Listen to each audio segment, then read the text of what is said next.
try to keep this as accurate as possible, but it's been shoved deep in my memory bank for years. Certain details are fuzzy, but here goes nothing. A little over a decade ago I was working for the local cable, internet company. I was fresh out of high school and it was my first real job. I should mention that sometime in my preteen years I developed a habit of snooping through people's things.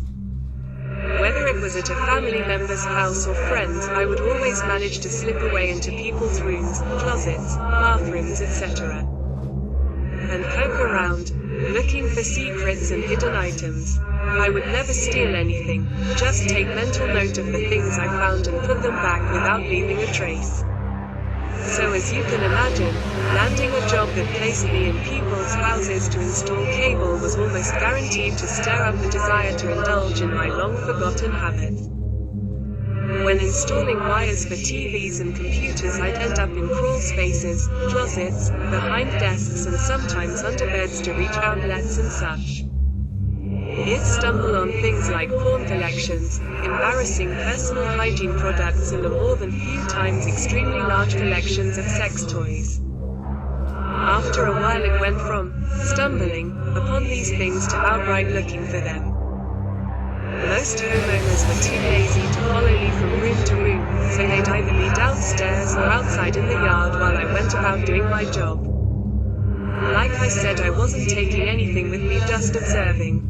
About 4 to 5 months into me working this job, I ended up at a woman's house. She was in her late 20s or early 30s, I'd guess. White with sandy blonde hair and a sort of hippie, bohemian vibe that was popular around my area, mixed with a bit of emo. Weird combo, I know.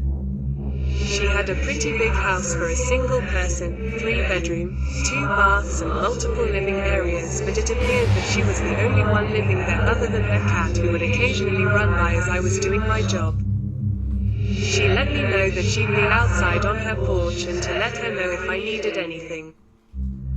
The house was quiet and big, so I knew I'd be able to hear her coming and have plenty of time to clean up if I happened to do some snooping around. The perfect storm, lol. All in all, it was pretty uneventful. I carried on with my work, but I'd every so often take a peek around at her things. She was pretty hot to me, so I probably would have been excited to find something that would allude to her sexual side. But no such luck. Just papers, knick-knacks, some stuff that appeared to be schoolwork. But peeking out from her pillow was a notebook. Similar to the old cow print ones we'd use in school. I knew for sure, given the placement, it had to be a diary of some sort. I looked around to make sure she was still outside and then cracked it open. Boring. The first few pages were random notes, planning, grocery lists, far from the scandalous journaling about sexcapades and one-night stands that I'd hoped for. Just as I was about to put it back, I turned the page and saw a few words that caught my eye. Some things along the line of panic, anxious, safe. With concern, excitement, I went on to read a detailed story written in first person about her hitting a man over the head, realizing he wasn't conscious, recruiting help cleaning up the mess and dumping the body in a nearby river. She also journaled about the anxiety and paranoia she was feeling about everything that happened and the stress of sharing the secret with the person who helped her dump the body.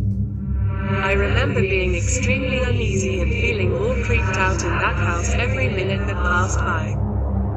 The silence of the house that I previously found peaceful started to bother me. Even the jingling of the cat's collar was beginning to haunt me like something out of a horror movie. I was terrified that I'd be caught and she'd take me out to ensure I wouldn't tell about what I read, but I managed to power through the job and get the hell out of there. On the drive home, I managed to convince myself that I probably just stumbled on her notes or an excerpt from some fictional novel she was writing.